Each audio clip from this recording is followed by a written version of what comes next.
انہوں نے وہ ختم کر دی اور اس کے بعد بالکل ہی ختم ہو گئے. لہٰذا آپ چھوٹے صوبوں کے ذریعے اقتدار کو عوام کے قریب لاتے ہیں اور بلدیاتی اداروں کے ذریعے آپ عوام کو اقتدار میں شریک کرتے ہیں. ہمارے ہاں یہ دونوں چیزیں نہیں ہوئی، جس وجہ سے آج آپ کہہ رہے ہیں کہ جی نظام کلیپس کر رہا ہے. نظام کلیپس نہیں کر رہا، نظام تھا ہی کلیپسڈ، اور وہ گرے ہوئے نظام کو آپ ایک ٹانگ پہ یا گاڑی کو ایک پہیے پہ جس طرح گھسیٹ سکتے ہیں آپ نے گھسیٹ لیا. دورانی صاحب، آپ نے کولیپس کا لفظ استعمال کیا تو آج کل بڑا یہ زیر گردش ہے یہ لفظ. محسن نقوی صاحب نے کہ نظام کولیپس ہو چکا ہے. تو نظام تو کب کا کولیپس ہو چکا ہے؟ آپ نے کہا کہ کب سے ایک ٹانگ پہ کھڑے ہوئے ہیں. تو یہ کولیپس کا لفظ جب محسن نقوی صاحب نے استعمال کیا تو سیاستدانوں کو اتنا چبھا کیوں؟ دیکھیں بات یہ ہے کہ جب بھی یہ بات کی جاتی ہے بہت چبھتا ہے. دیکھیں نا، کوئی پاکستان کے مفاد کی بات کوئی کرے، آپ اصل میں سیاستدان نہیں ہے، یہاں پہ خاندان ہے. پاکستان کے اندر موروثی سیاست، موروثی نہیں ہے، مطلب دو خاندانوں کی سیاست ہے. تو موروثیت ہوگی نا کہ ہاں آگے ملک دیکھیں یہ موروثیت حلقے میں موروثیت ہو تو چلو وارا ابھی بھی یہی بحث ہوتی ہے کہ مریم نواز اچھی وزیر اعظم بنیں گے، بلاول زردی اچھے وزیر اعظم بنیں گے. مطلب یہ ہے کہ یہ اب سے نہیں ہے، یہ پچھلے 54 سال سے پاکستان کے اندر ان دو خاندانوں کی کسی نہ کسی شکل میں وہ ہے حکومت ہے. اور جو مارشل لاؤں کی بات کرتے ہیں وہ آئے بھی تو 5-7 سال بعد وہ چلے گئے، یہ تو وہیں کے وہیں ہیں. تو لہٰذا یہ جو موروثیت ہے، ان کو جب بھی کوئی ایسی بات کی جاتی، انہیں کہو کالا باغ ڈیم بنانا ہے تو یہ اس کے خلاف ایسے کھڑے. 5-7 سال نہیں، 10 سال رہے ہیں سر. چلیں 10 سال بھی رہے، پھر بھی دیکھ لیں کتنا شیئر بنتا ہے. 80 سال پاکستان کو ہو گئے ہیں بنے ہوئے. یہ سارا مارشل لائی دور جو ہے 30-32 سال کا ہے، اور وہ بھی ہائیبرڈ ہے. اچھا، میری بات چاہے کچھ سیاستدانوں کو بری لگے، لیکن اگر ہم مشرف دور کی بات کریں، ایوب خان صاحب کے دور کی بات کریں، تو میں یہ تو نہیں کہہ رہی کہ ڈکٹیٹرشپ جمہوریت سے اوپر ہوتی ہے، لیکن ان ادوار میں پاکستان نے ترقی کی تھی. جمہوریت کے ساتھ ترقی ہو سکتی ہے، آمریت کے ساتھ بھی ترقی ہو سکتی ہے. تیسری چیز یہ ہے کہ ہائیبرڈ نظام. اب ہمارے ہاں مسئلہ یہ ہے کہ جب بھی کوئی حکومت آتی ہے، ایون مارشل لا بھی آتا ہے، تو ہمارے سیاستدان فٹافٹ اس میں سے اپنا حصہ اقتدار کا لے لیتے ہیں. پھر لینے کے بعد پھر اس کا حصہ بن جاتے ہیں. اور اب تو آپ دیکھ لیں 2008 سے آنورڈ تو مسلسل ہائیبرڈ ہی کہتے ہیں چل رہا ہے. اب یہ ہے کہ یہ جو نظام ہوتے ہیں ان دو ادوار میں یقیناً ترقی ہوئی، لیکن وہ ترقی معکوس کہتے ہیں کہ ہوئی، اس کے بعد خود ہی اپنے آپ کو اس نے ڈیمولش کر دیا. اچھا سر، صوبے بنانا ناگزیر ہے، وقت کی ضرورت ہے، یہ بات ہو گئی. اب یہ جو لوکل باڈی سسٹم ہے اس کو بھی اسٹرانگ بنانے کی بہت ضرورت ہے. ترقی یافتہ ممالک میں لوکل باڈی سسٹم بہت زیادہ اسٹرانگ ہے، ہمیں بھی اس طرف جانے کی بہت ضرورت ہے. صوبے بننے کتنے چاہیے؟ اس کی تعداد پہ بھی بڑی بات ہو رہی ہے. کوئی کہتا ہے کہ 12 صوبے بنیں گے، کوئی کہتا ہے 22 بنیں گے، اب تو کوئی کہہ رہا ہے 32 تک بن سکتے ہیں، اس سے بھی زیادہ ہو سکتے ہیں. یہ صوبے کتنے بنیں گے؟ دیکھیں میرا یہ خیال ہے کہ صوبے بننے کے 2 طریقے ہیں. ایک تو یہ ہے کہ ڈرائنگ بورڈ پہ بیٹھ کے آپ لائنیں کھینچیں اور اپنی بیسٹ وزڈم کے تحت جو ہے آپ صوبوں کی بائنڈریز کو ڈیفائن کر دیں. ٹھیک ہو گیا. اگر یہ طریقہ کریں گے تو یہ آئینی نہیں ہوگا. آئینی طریقہ یہ ہے کہ آپ جس صوبے کی صوبائی اسمبلی ریزولوشن کرتی جائے ان کو آپ بناتے جائیں. اب پرابلم ہمارے سیاستدانوں کی ہے کہ نہ وہ یہ مانتے ہیں نہ یہ مانتے ہیں. پاکستان میں جب بھی پاکستان کے عوام کی امپاورمنٹ کے لیے کوئی اقدام اٹھایا جاتا ہے، ہمارے سیاستدان اس کے خلاف کھڑے ہو جاتے ہیں. سیاستدان نہیں، 2 خاندان. لوکل باڈی سسٹم میں بھی یہی مسئلہ تھا نا کہ قیادت کی سطح تک جب ٹرانسفر ہوں گے. دیکھیں اب اس میں عام کا اگر سوچا جائے تو لوکل باڈی سسٹم کو مضبوط ہونے کی اب آپ یہ اندازہ کریں کہ 18ویں ترمیم جب ہوئی تھی جس کے اندر کے صوبوں کا شیئر 57% کر دیا گیا تھا، اس 57% اس 18ویں ترمیم کو میں اکیلا ممبر تھا بیچارہ اسمبلی کے اندر جس نے اپوز کیا. میں نے اس پہ دستخط نہیں کیا، میں نے اس کا بائیکاٹ کیا، اکیلا ایک بندہ پورے دونوں ہاؤسز میں. ریزن کیا تھا؟ میں کہہ رہا تھا بھئی پیسے تو تم صوبوں کو دے رہے ہو لیکن انہیں پابند نہیں کر رہے کہ یہ ضلعوں کو اور علاقوں کو اور عوام تک پہنچائیں. تمہارا مطلب یہ ہے کہ NFC ایوارڈ چیف منسٹر کا اختیار ہے. میں نہیں مانتا، میں کہتا ہوں کہ NFC ایوارڈ جو ہے یہ صوبوں کے عوام کا حق ہے اور عوام تک پہنچنا چاہیے، اس کے لیے پرویزو لگنا چاہیے. لیکن آج تک خربوں روپے غائب ہو چکے ہیں، بوریوں میں بھر کے صوبوں میں پہنچ جاتے ہیں. اس سال بھی پہنچ گئے ہیں اور وہ پہنچ جاتی ہیں اور کچھ پتہ نہیں ہوتا کہ وہ کہاں جس جگہ آپ گاڑیاں خرید لیں، آپ جہاز خرید لیں، آپ ہیلی کاپٹر خرید لیں. 18ویں ترمیم کا جو اب ریورس ہونا وہ بھی اب ناگزیر ہے. دیکھیں 18ویں ترمیم کو کے اندر اچھی چیزیں بھی ہیں، بری چیزیں بھی ہیں. جو غلط چیزیں ہیں ان کو ریکٹیفائی ہونا چاہیے نا. یہ تو نہیں کہ آپ نے عوام کا پیسہ جو ہے وہ ایک فرد کے ہاتھ میں دے دیا، وہ جس کو مرضی دے، یہ اس کا اختیار ہی نہیں ہے. دیکھیں بحث تو بڑی سمپل سی ہے کہ اگر ڈیبیٹ کروا لیں کہ 18ویں ترمیم سے ہم زیادہ مستفید ہوئے، صوبوں کو جو بااختیار بنایا گیا، خاص طور پہ صحت کا شعبہ، تعلیم کا شعبہ، تو کیا ہمیں فائدہ ہوا؟ انہوں نے فیکٹس اینڈ فگرز نکالنا کوئی مشکل بات تو نہیں کہ اگر فائدہ ہوا تو ٹھیک ہے، اگر فائدہ نہیں ہے تو ہی یہ بات چل رہی ہے کہ وہ نہیں ہونی. فائدہ تو ہوا ہی نہیں ہے، وہ تو آج کلیپس بتا رہا ہے آپ کو. لیکن اس سے بڑا جو ایویڈنس ہے وہ یہ ہے کہ جو کچھ 18ویں ترمیم میں ہوا وہ تو آئین کی انہوں نے وہ کی ہے، توہین کی ہے کہ آپ نے عوام کے وسائل جو تھے وہ عوام کے بجائے ایک فرد کے حوالے کر دیا. آپ نے صوبوں کو دیے ہوئے وسائل کو تقسیم کا کوئی نظام نہیں بنایا. آپ نے بلدیاتی اداروں کا لکھ تو دیا، آج تک نہیں بنائے. مطلب اس کا آرٹیکل 6 کس پہ لگے گا؟ 9 مئی 2012 پنجاب اسمبلی میں قرارداد منظور ہوئی اور پھر وفاق نے ایک سٹینڈ لے لیا. دیکھیں جی، بورڈ کی سکر پر بیٹھ نہیں سکا. کیا وجہ تھی؟ بہاولپور کی 2008 میں میں نے تحریک شروع کی، 12 میں وہ قرارداد پاس ہو گئی. اس کے بعد اب یہ ذمہ داری تھی مرکز کی کہ وہ اس قرارداد، کیونکہ ساری پارٹیاں جنہوں نے یہ قرارداد یونینیمسلی پاس کی تھی وہ مرکز میں. تو مرکز میں پھر مسئلہ ہوا کہاں سے تھا؟ مرکز میں یہ ہوا کہ نیت خراب ہو گئی. الیکشن سے پہلے انہوں نے یہ قرارداد کر کے، چونکہ عوام کھڑے ہوئے تھے، ان کے سامنے بور ڈاؤن کیا. الیکشن کے بعد یہ مکر گئے اور آج 14 سال سے یہ مکرے ہوئے ہیں لیڈر. مطلب 14 سال سے یہ 3 صوبوں کے عوام کے وہ ہیں، مجرم ہیں. بہاولپور، جنوبی پنجاب اور ہزارہ میں 3 دفعہ قراردادیں ہو چکی ہیں صوبے میں. مطلب یہ ہے کہ کوئی ظلم کی بھی کوئی حد ہوتی ہے کہ مطلب عوام کی رائے کے سامنے یہ ایسے کھڑے ہوئے ہیں جیسے مارشل لا ایڈمنسٹریٹر ہوں. یہ سیاستدان نہیں ہے، یہ تو مارشل ایڈمنسٹریٹر ہے. جیسے پہلا مارشل لا بھی سیاستدانوں نے لگایا تھا 54 کا، یہ بھی وہ بیوروکریٹس نے لگایا تھا. یہ مارشل لا ان کا مارشل لا ہے. میں آپ کو بہاولپور کی مثال دیتا ہوں کہ جب اس وقت میں نے کیلکولیٹ کیا تھا کہ بہاولپور کا جو NFC کا شیئر تھا وہ اگر 11 بلین کا تھا تو بہاولپور پہ ½ بلین لگتا تھا. اور 10 سال کا میں نے کیلکولیٹ کیا تھا، 70% بجٹ جو تھا وہ ایک شہر پہ لگتا تھا، پنجاب کا. اور باقی یہ ہے کہ پورے ملک کو انہوں نے 4 شہروں کا ملک بنا دیا، مطلب 4 کیپٹلز ہیں اور ان کے اوپر لگتا ہے اور بس وہیں لگتا ہے. تو اس لیے یہ جو ڈی سینٹرلائزیشن کی بات ہے، نئے صوبوں کی بات ہے، اس کے نتیجے میں نہ صرف عوام امپاور ہوتے ہیں بلکہ وسائل جو ہیں وہ عوام کے قریب جاتے ہیں. عوام میں جب یہ نکلتے ہیں تو میرا تو یہی تجربہ رہا ہے کہ عوام میں سیاستدان نکلتا ہی تب ہے جب اس کو لگتا ہے کہ جانے والا ہوں میں. دیکھیں جی، اللہ کرے ہمیشہ رہیں، اللہ کرے کبھی نہ جائیں، لیکن بات یہ ہے کہ عوام کو تو بخش دینا. میری اکانومی، پرسنل اکانومی جو ہے اس کے لیے آپ نے کیا کیا ہے؟ میں تو لٹ پٹ گیا ہوں. میں تو جو بجلی دے رہا ہوں، جو میں سٹی 70 میں اپنا پیٹرول ڈلوا رہا ہوں، میں جو گیس خرید رہا ہوں، وہ دنیا کی مہنگی ترین گیس ہے اس ملک کے اندر جس نے مارکہ حق اور مارکہ امن کے بعد پوری دنیا کو اپنی طرف مائل کیا ہے. اور اگر کوئی ناشکرہ ہے تو ہمارا حکمران ہے کہ عوام کو لوٹ رہا ہے. اچھا، اب بلاول صاحب کہتے ہیں کہ جس ملک میں وزیر اعظم بااختیار نہیں ہوگا، ذرا سن لیں، تو وہاں پہ نئے انتظامی یونٹس بااختیار کیسے ہو سکتے ہیں؟ یہ سوال پوچھ رہے ہیں بلاول زرداری صاحب. بلاول صاحب یہ بتائیں کہ سندھ میں وہ بااختیار ہیں کہ نہیں ہیں؟ مطلب یہ تو اصل میں اتنی بچگانہ باتیں ہیں نا کہ مجھے تو ان کا جواب دیتے ہوئے بھی شرمندگی محسوس ہوتی ہے. میں تو دعا ہی کر سکتا ہوں کہ اللہ انہیں فہیم بنائے، سمجھدار بنائے کہ وہ ایسی باتیں نہ کرے. اور میں ان کے کاپی رائٹرز کو بھی بہت زیادہ. زرداری صاحب کے بارے میں تو سب کہتے ہیں کہ بڑا دماغ ہے ان کے پاس، تو زرداری صاحب سے پوچھ کر ہی وہ بات کرتے ہوں گے یا نہیں کرتے؟ تو بس پوچھ کے کرتے ہوں گے تو پھر ایسی بات اگر وہ کر رہے ہیں تو بچپنا ہے نا. پھر زرداری صاحب کا بھی بچپنا ہو سکتا ہے، ان کا بھی بچپنا ہو سکتا ہے، کیونکہ یہ بات کرنے والی نہیں ہے. مطلب یہ چیزیں، یہ تو ویسا اقدام ہے نا کہ بلاول صاحب کھمبے پہ چڑھ جائیں کہ جی مجھے اختیار نہیں ملا ہوا میں اس لیے. یہ تو کھمبے پہ چڑھنے والی خبر ہے. سب اب خبر یہ دیں آپ کہ آپ تو 2008 سے اس حوالے سے بات کر رہے ہیں، 26 آ گیا ہے اس چیز کو، 18 سال ہو چکے ہیں، تقریباً 2 دہائیاں ہونے کو ہیں.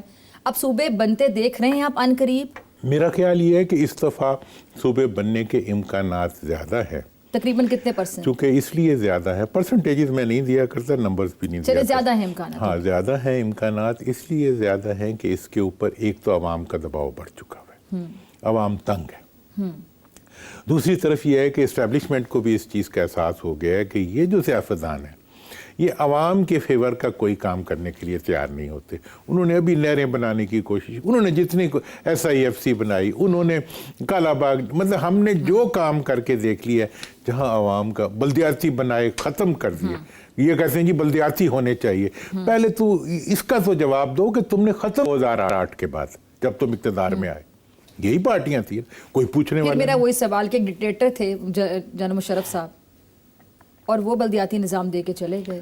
جمہوریت, یہ تو دیکھیں, یہ جمہوریت کا دعویٰ کرنے والے ہوں گے, میں ڈکٹیٹرشپ کو سپورٹ نہیں کریں کہ سوال تو ذہن میں آتا ہے کہ مشرف صاحب نے لوکل باڈی سسٹم دیا اس ملک کو اور جمہوری لوگوں نے آ کے ختم کر دیا, اس کو کمزور کر دیا. وہ جس طرح کا چل رہا ہے وہاں پہ کراچی میں آپ کے سامنے ہی ہے, چل ہی نہیں رہا. تو قائرہ صاحب سے میں نے سوال یہ پوچھا کہ قائرہ صاحب یہ لوکل باڈی سسٹم جو ہے, انہوں نے کہا لوکل باڈی سسٹم کو مضبوط کرنے کی ضرورت ہے, پھر صوبوں کی طرف جائے, اگر نہیں چلتا تو پہلے ایکسپیریمنٹ کریں. تو میں نے کہا کہتے پنجاب والے کیوں نہیں کرتے, میں نے کہا کہتے جس طرح کہ آپ لوگوں نے وہاں پہ کیا دیکھ لیں آپ. پھر دیکھیں قائرہ صاحب سے تو میری دوستی بھی ہے, ہمدردی بھی ہے اور ان کے لیے عزت نہیں, ہم بھی بڑا ان کا احترام کرتے ہیں, بڑے سینئر سیاست. لیکن سب سے پہلے تو ان کو ان کا حق ملنا چاہیے اپنی پارٹی میں.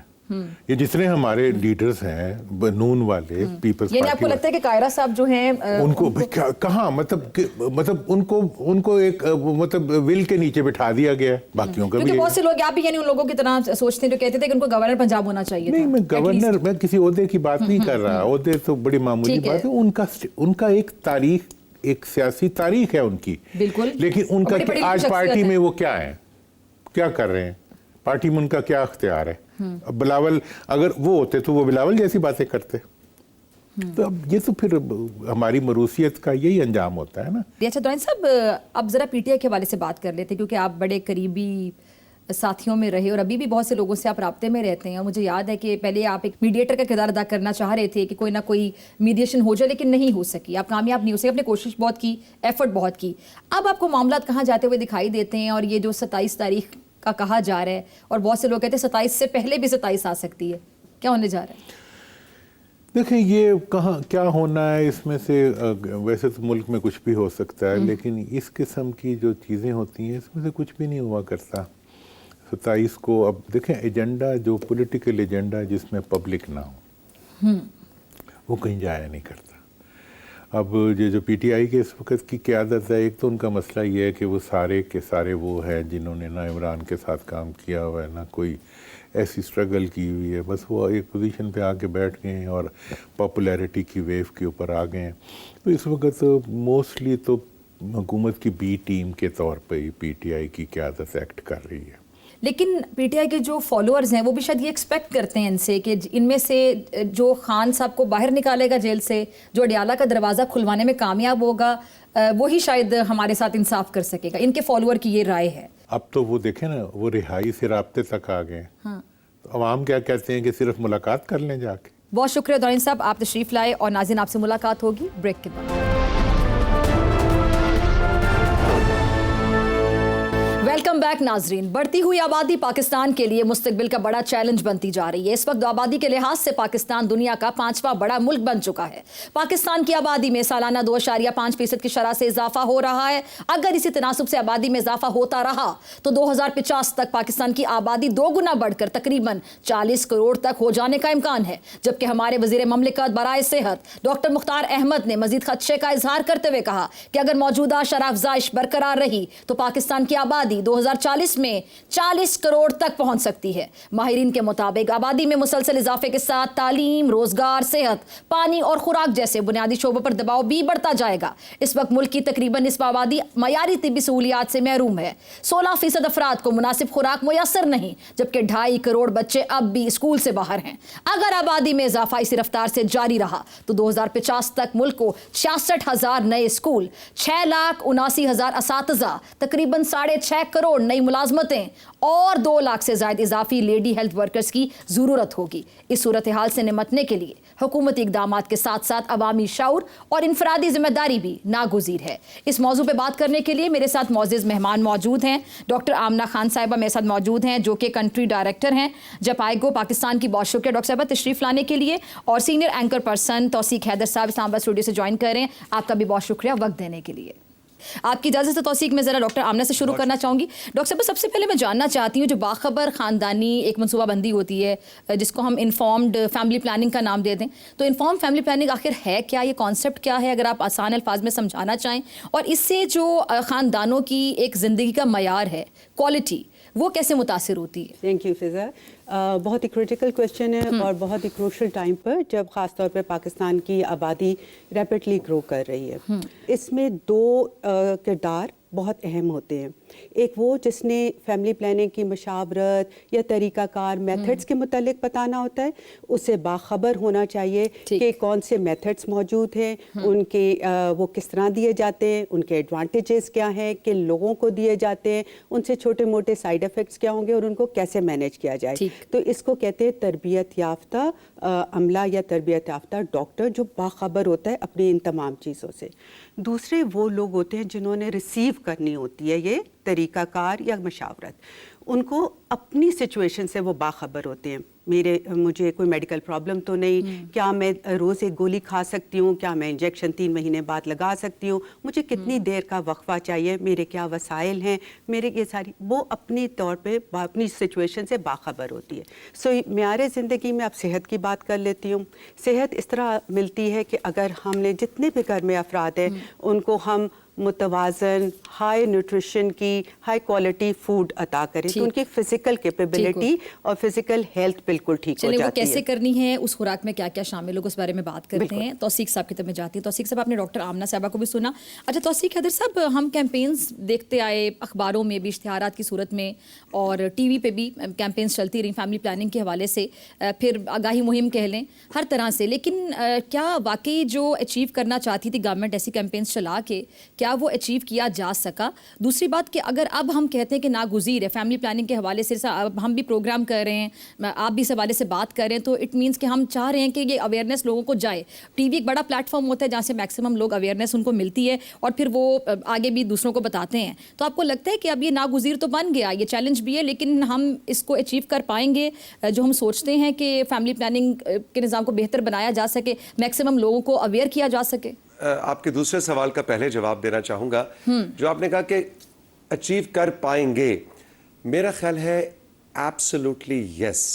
اس کی وجہ یہ ہے کہ جب مین اسٹریم اس سوچ کے ساتھ, اس فکر کے ساتھ اپنی سوچ ملا لیتا ہے نا, جس طرح سما ٹی وی نے, دوسرے چینلز بھی اس پہ اب میں دیکھتا ہوں اوپنلی بات ہو رہی ہوتی ہے, تو بڑا ضروری ہوتا ہے. جو آپ نے پرانے وقتوں کی بات کی تو وہ تھا جی کیا, کم بچے خوشحال گھرانہ, بچے دو ہی اچھے. ٹھیک ہے نا, یہ مجھے یاد ہے پی ٹی وی کے اوپر یہ سلوگنز چلا کرتے تھے, اور وہ ایک جیسے نا مطلب ایک لاٹھی لے کے آپ کہہ رہے ہیں جی بچے دو ہی اچھے, کم بچے خوشحال گھرانہ, بچے, اس کا کوئی مطلب بھی لوگوں کو سمجھ نہیں آتا تھا. اور آپ نے جو بھی فیکٹس اینڈ فگرز فضا اسٹارٹ میں بتایا, میں تو ڈر گیا کہ مطلب آپ نے کہا 40-45 کروڑ تک ہم پہنچ جائیں گے. ناؤ از دا ٹائم کہ ہمارے جو ینگ بچے ہیں جن کی اب شادی ہونے والی ہے, جو اب اپنے 20s میں ہیں, ہمارے جین زی ہیں, ان سے میں ضرور بات کرنا چاہوں گا اور کہنا چاہوں گا کہ میک این انفارمڈ چوائس.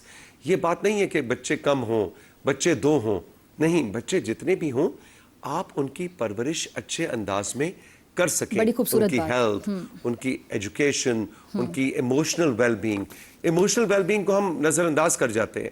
ہم کہتے ہیں اچھا جی بس وہ آپ نے ان کو 2 وقت کی روٹی دے دی. نہیں, ایموشنل ان کے ساتھ آپ نے کتنا ٹائم اور کیسا ٹائم سپینڈ کیا, یہ چیزیں بڑی امپورٹنٹ ہیں. ٹھیک ہے جی, گورنمنٹ اس میں کیا اقدامات کر سکتی ہے, تو اس میں آپ کیا دیکھتے ہیں کہ حکومت کی طرف سے کیا کیا کیا جا سکتا ہے, کیسے مدد ہوگی؟ سب سے امپورٹنٹ چیز جو گورنمنٹ کرتی ہے فضا, وہ یہ ہے کہ جب کوئی ان کے پاس آتا ہے ہیلتھ کیئر ورکرز کے پاس جو کہ تربیت یافتہ ہے, وہ سب سے پہلے ایک جرنل کاؤنسلنگ دیتے ہیں. جرنل کاؤنسلنگ کا مطلب کہ جتنے بھی طریقہ کار موجود ہیں ان کے مطلب آگاہی دیتے ہیں. اس کے بعد وہ جو بھی کلائنٹ اپنی انفارمیشن لینے کے بعد چوز کرتا ہے میتھڈ, اس کی میتھڈ اسپیسیفک کاؤنسلنگ باقاعدہ کی جاتی ہے, اور اس میتھڈ اسپیسیفک کاؤنسلنگ کے بعد اس کا میڈیکل ایلیجیبلٹی کرائیٹیریا بھی دیکھا جاتا ہے. دونوں مہمان میرے ساتھ موجود ہیں, آپ سے ملاقات ہوگی شارٹ بریک کے بعد. ویلکم بیک ناظرین. توثیق صاحب میں آپ کی طرف آنا چاہوں گی. ایک سوال میرے ذہن میں جب آپ گفتگو کر رہے تھے کہ مجھے یاد ہے کہ میں نے اپنے کچھ سال پہلے ایک پروگرام کیا تھا, اس میں ایک بڑے قابل ڈاکٹر میرے ساتھ موجود تھے, تو انہوں نے ایک واقعہ کوٹ کیا. اور میں ایز اٹ از ہی سنا دیتی ہوں ذرا توثیق صاحب. انہوں نے کہا کہ اندرون سنگھ میں جانے کا ان کو اتفاق ہوا اور وہاں پہ انہوں نے ایک خاتون دیکھی جو کہ جس کی لگ بھگ عمر 29 سے 30 سال تھی اور شاید 16-15 سال کی عمر میں اس کی شادی ہو گئی ہوگی. تو اس کے 9 یا 10 بچے تھے. تو وہ کہتے ہیں میں حیران ہو گیا کہ آپ اپنی عمر دیکھیں اور آپ کے اتنے بچے ہیں, شادی کو 13-14 سال ہوئے ہیں اور آپ نے 9-10 بچے پیدا کر لیے. تو کہتے ہیں اس خاتون کے جواب نے مجھے بڑا حیران کیا. اس نے کہا کہ ہمارے ہاں یہ جو بچے جب بڑے ہوتے ہیں 4-5 سال کے ہوتے ہیں تو میل نیوٹریشن کی وجہ سے, غذائی قلت کی وجہ سے آدھے بچے ہمارے مر جاتے ہیں. تو کچھ سروائیو کر جاتے ہیں, اس لیے ہم 8-10 بچے پیدا کرتے ہیں کہ آدھے مر جائیں گے تو آدھے بچ جائیں گے. اچھا, بجائے اس کے کہ جو غذائی قلت ہے, میل نیوٹریشن ہے, اس کے حوالے سے کیمپینز کی جائیں, ان لوگوں کو آگاہ کیا جائے یا ان کو پراپر خوراک اور سہولیات میسر کی جائیں, صحت کے یکسر مواقع فراہم کیے جائیں, ان لوگوں کو سمجھانے کی بڑی ظاہری بات ہے وہ اتنے پڑھے لکھے لوگ نہیں ہیں اور پڑھے لکھے لوگوں کا کام ہے کہ ان کو آگاہ کیا جائے. تو وہ بچے پیدا کرنے پہ زور دیے جا رہے ہیں. تو یہ اس طرح کے لوگوں کی پھر آگاہی کے لیے کیا کرنا ہوگا؟ بہت زیادہ بڑے لیول پہ جا کے کام کرنا ہوگا, بہت زیادہ کوشش کرنی ہوگی. میں یہ کہوں گا کہ ہماری فضا جو میل اونرشپ ہے نا, جو مرد کی اونرشپ ہے ان ایشوز پہ, وہ بڑی ضروری ہے. ہم مرد یہ سمجھتے ہیں کہ اچھا جی اے تے جی زنانیہ دا کام ہے, یہ تو جی ڈاکٹر جانے تو میری بیوی جانے تو تم جاؤ اور اپنا میرا کام صرف ایک سروس پرووائڈر یا بچہ پیدا کرنے کا پرووائڈر کا کام ہے. سو اس پہ سوچنے کی بہت زیادہ ضرورت ہے کہ جب ہم اپنے بیسک ہیلتھ یونٹس میں یا جن چیزوں کا ڈاکٹر آمنہ ذکر کر رہی تھیں, جو فیسلٹیز ہیں, اس میں مرد کی اونرشپ بھی بہت ضروری ہے. اگلا بچہ پیدا ہونے سے پہلے مرد بیوی کے ساتھ بیٹھے ڈیسائیڈ کرے کہ ہمیں کتنا گیپ رکھنا ہے. کیا میں جو کما کے لا رہا ہوں وہ میرے اب 2 ہو گئے ہیں, 3 ہو گئے ہیں, کہ ہمیں اور بچے کرنے ہیں, یا ان 3 کو ہی اچھی سٹنٹنگ فری ہم نے ایک ہیلدی باڈی دینی ہے. تو ہم نے مرد کو بھی نا اس میں انکلوڈ بہت ضروری ہے کرنا, ورنہ تو پھر یہ ہوتا رہے گا کہ وہ وقت کی کمی. میں آپ کی بات کاٹ رہی ہوں. ایک چیز میرے ذہن میں ہے کہ ہمارے ہاں ایک ٹیبو ہے ابھی چلیں کھل کر بات ہو رہی ہے. آپ جیسے لوگ, ہم جیسے لوگ تو پہلے بھی شاید بات کر لیتے ہوں, ابھی بھی اس چیز کو بڑا ایک سینسٹیو ایشو, بڑا ایک ٹیبو سمجھا جاتا ہے کہ فیملی پلاننگ کے حوالے سے بات کر رہے ہیں. ابھی بھی بہت سے لوگ معذرت کے ساتھ ٹی وی پہ جب ہمیں دیکھ رہے ہوں گے, کچھ لوگ ہماری بات سمجھ رہے ہوں گے, کچھ کہہ رہے ہوں گے کہ توثیق حیدر کیا بات کر رہے ہیں, ہمیں مشورہ دے رہے ہیں. اور معذرت کے ساتھ میں بالکل ایسے ڈیز بتا رہی جیسے لوگ ناظرین کرتے ہیں جو ہماری بات سے اگری نہیں کرتے, لیکن ہمارا کام ہے ہم نے آگاہ کرنا ہے, اپنا کام بخوبی کرنا ہے. کچھ فیملیز میں کچھ بڑے ایسے ہوتے ہیں, ان کا مائنڈ سیٹ ہم چینج نہیں کر سکتے کیونکہ جنریشن گیپ ہوتا ہے, لیکن بڑے پیارے اس طریقے سے خوبصورتی کے ساتھ ان کا مائنڈ سیٹ چینج کرنے. میں یہ جاننا چاہ رہی ہوں کہ ان کے مائنڈ سیٹ کو چینج کیسے کیا جائے, کہ کچھ خواتین ایسی ہوتی ہیں کہ جو کہیں گی کہ میرا بیٹا ہے, میرے 7 بیٹے ہیں, تو پھر آگے سے بہو کے بھی ساتھ ہی ہوں. ابھی تک ہم اس ٹیبو سے نہیں نکل پا رہے کہ بیٹا ہے یا بیٹی ہے. بیٹی کو رحمت ابھی بھی نہیں سمجھا جا رہا, بیٹا کیوں پیدا نہیں ہوا, 3 بیٹیاں پیدا ہوئی تو چوتھا چانس لیا جا رہا ہے بیٹے کے لیے. نہیں, میرا خیال ہے کہ اب چیزیں کافی بدل رہی ہیں. ڈاکٹر آمنہ بھی اس میں اپنے کنکلوڈنگ ریمارکس دے سکتی ہیں آج کے شو میں, لیکن میرا خیال ہے کہ چیزیں بدل رہی ہیں. بہت سی بزرگ خواتین ہیں جو کہ ان چیزوں کو سمجھتی ہیں, اور وہ گئے وقت کہ ہم کہا جی ہم نے تو جی 9 بچے پیدا کیے تھے تو ہم تو جناب چلتے پھرتے تھے, آج کل دی کڑیاں جڑیاں نے, ڈاکٹر وال نزدیاں نے. یہ چیزیں بدل رہی ہیں. تو میرا یہ یعنی آپ نے سٹارٹ میں جو کہا تھا کیمپین ہماری چلتی تھی بچے 2 ہی اچھے, تو اس کیمپین نے بھی کسی حد تک اس کو بدلنے میں کردار ادا کیا شاید. یس, بالکل, ایبسلیوٹلی. ٹھیک ہے جی آمنہ پلاس کا بہت چینجز آ رہی ہیں. فضا کچھ چیزیں ایسے آ جاتی ہیں جب خود بخود دباؤ آنا شروع ہو جائے. جیسے آپ نے خود کہا اب کہ اکنامک کرائسس کی بھی بات آتی ہے. ہم جب فیملی پلاننگ کی میں بات کرتی ہوں نا, تو میں ایکچولی اس کو شاید دوسرے انداز میں ایڈوکیٹ کرتی ہوں کہ یہ فائنینشیل مینجمنٹ ہے. ٹھیک ہے, فیملی پلاننگ نہیں, آپ اپنا فائنینس مینیج کریں.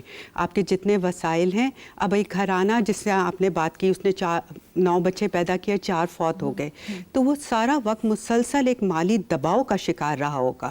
ٹھیک ہے نا, کہ نہ وہ اچھے خوراک دے پا رہا ہوگا اپنے بچوں کو, نہ پرورش, نہ ان کو ذہنی سکون. اور معذرت کے ساتھ اس کو آلریڈی یہ پتا تھا کہ ان میں سے آدھے فوت ہو جائیں گے مال نیوٹریشن کی وجہ سے, غذائی قلت کی وجہ سے. 4 ہی پیدا کرتا جو کہ رہ جا رہے تھے, ان کی کوالٹی آف لائف کتنی بہتر ہوتی. آپ اس کو وقت بھی دے سکتے تھے بچوں کو, ان کا فیوچر. انہوں نے اپنے بہن بھائیوں کو فوت ہوتے دیکھا, تو ان کے ذہن پہ کتنا دباؤ آئے گا. آپ یہ سوچیں, انہوں نے آگے چل کر ہماری ورک فورس بننا ہے, اور جس کا جسمانی طور پہ مضبوط ہونا ضروری نہیں ہے, صرف ان کا ذہنی طور پہ بھی مضبوط ہونا ضروری ہے. یہ ایڈ کرنا چاہیے کہ جو اندرون سندھ کے لوگوں کی جو بات وہ کر رہے تھے, کچھ ایسی فیملیز ہیں جو کہ ہم لوگ تو کچھ بھی افورڈ کر لیں گے, الحمدللہ. لیکن بہت سے لوگ ایسے ہیں جو اس طرح کی غذا افورڈ نہیں کر سکتے. وہ اپنے بچے کو روز فروٹ نہیں دے سکتے, وہ پروٹین نہیں دے سکتے, وہ گوشت ہفتے میں ایک دفعہ بھی شاید افورڈ نہیں کر سکتے. تو اس طرح کے لوگوں کے لیے, اور پورے پاکستان کی اگر ہم بات کریں, صرف پنجاب کی نہیں, باقی صوبے بھی ہمارے ہیں, سارے صوبوں کی بات کریں, تو وہاں پہ گورنمنٹ پھر کیا کر سکتی ہے کہ ان بچوں کی نیوٹریشن کا خیال رکھا جائے. ان کو جو غذائی قلت کا سامنا کرنا پڑ رہا ہے, اس کو کس طرح اس چیلنج کو ایکسیپٹ کیا جائے, اور گورنمنٹ اس میں کیا کردار ادا کرے گی, کسی بھی صوبے کی گورنمنٹ ہو. دیکھیں میں آپ کو ایک بات بتاؤں, فیملی پلاننگ ایک کمپوننٹ ہے, ٹھیک ہے نا, ایک معیار زندگی کو بننے کا, اور اس میں اگر آپ دونوں کا, ایک کا حق ہوتا ہے, ایک کا فرض ہوتا ہے, ٹھیک ہے. اگر حکومت جو کا فرض ہے کہ وہ پرووائڈ کرے, تو ہماری پاپولیشن کا بھی یہ فرض ہے کہ وہ جا کے اس انفارمیشن کو اور ان چیزوں کو اڈاپٹ کرے, ٹھیک ہے. مسلسل اگر گورنمنٹ بھی ایک کام کرتا رہے اور پاپولیشن کو ساتھ ان کے نہ میچ کرے اپنی سپیڈ کو, تو پھر ہمیشہ توازن قائم نہیں رہے گا. جیسے میں نے شروع میں بات کی کہ آپ کی ریسورسز کتنے ہیں اور آپ کی ذمہ داریاں کیا ہیں. تو جو نیوٹریشن ہے اس کے حوالے سے بھی بہت کام ہوا جا رہا ہے, اور نیوٹریشن سینٹرز بھی موجود ہیں. نہ صرف گورنمنٹ کرتی ہے بلکہ پارٹنرز بھی ان کو سپورٹ کرتی ہے, اور ان کی آگاہی بھی دی جاتی ہے کہ کہاں کہاں موجود ہے. لیکن پھر بھی سب سے بڑی بات فضا, کہ اگر میرے گھر میں ریسورسز یا میرے وسائل صرف ایک بچہ یا دو بچے کے کا پورا کر سکتے ہیں, تو یہ میری بھی ذمہ داری ہے. آخر اسے کفالت کہتے ہیں, ٹھیک ہے نا. اگر آپ کفالت کرنا شروع کریں تو مجھے اپنے 5 یا 10 بچوں کی پھر پوری آخری 10 سیکنڈ سے توثیق حیدر صاحب, آپ کا last comment. I would say کہ جو فیسلٹیز ہیں, ہم عموماً کہتے ہیں کہ جی فیسلٹیز نہیں ہیں, ہم کیا کریں, کہاں جائیں. جو فیسلٹیز ہیں ان کے بارے میں جانیں, ان ماں اور باپ دونوں جا کے ان فیسلٹیز کا بھرپور فائدہ اٹھائیں. وہاں جیسے ڈاکٹر عامرہ نے کہا سٹارٹ میں کہ وہاں کاؤنسلنگ بھی ہے, وہاں پہ کانٹرسیپٹیوز کے حوالے سے بھی فیسیلیٹیشن موجود ہے. تو I think this is about time, not only Punjab بلکہ پورے ملک کے عوام کو یہ سوچنا ہے کہ ہم نے جتنے بھی بچے پیدا کرنے ہیں ان کو ہیلدی سائیکولوجیکل اور فزیکل ایموشنل ہیلتھ دینی ہے. ٹھیک ہے جی. ڈاکٹر آمنہ خان صاحبہ آپ کا, توثیق حیدر صاحب آپ کا, دونوں کا بہت شکریہ تشریف لانے کے لیے. اور اسی کے ساتھ مجھے دیجیے اجازت, آپ سے ملاقات ہوگی انشاءاللہ اگلے ہفتے, سیم ٹائم سیم چینل. اگر زندگی نے وفا کی, دعاؤں میں یاد رکھیے گا, اپنے پیاروں کا بہت خیال رکھیے گا. اللہ نگہبان.